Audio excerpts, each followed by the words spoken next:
আমার বিয়ে ঠিক করেছে সালমান। শুক্রবার আমাকে দেখতে আসবে। আচ্ছা, তো তোমার বিয়ে ঠিক হচ্ছে? বাবা তো তাই বলে। তাহলে তো আমি প্রিটি মাচ শিওর ওই ছেলেও ঠকছে। মানে কারণ তোমাকে যে ছেলে বিয়ে করবে সেই ছেলে তো ঠকবে।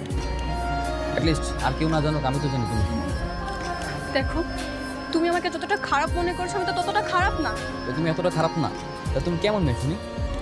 এই, তোমার কি বিন্দু পরিমাণ কোনো লজ্জা লাগে না? বেহার মতো বারবার আসো কেন? তোমাকে বারবার বলছি না যে তোমাকে দেখতে চাই না। কারণ আমি তোমাকে অনেক ভালোবাসি। ভালোবাসি? কোন মুখে এই কথা বলো যে ভালোবাসি? ভালোবাসা মানি বোঝো? রাস্তার যে পাগল, যার মাথায় কোনো সেন্স নেই, এত বুদ্ধি নেই, সেও ভালোবাসার মানি বোঝে। কিন্তু তোমার মতো এরকম বেইমান স্বার্থপর মেয়ের মুখে ভালোবাসার কথা মানায় না।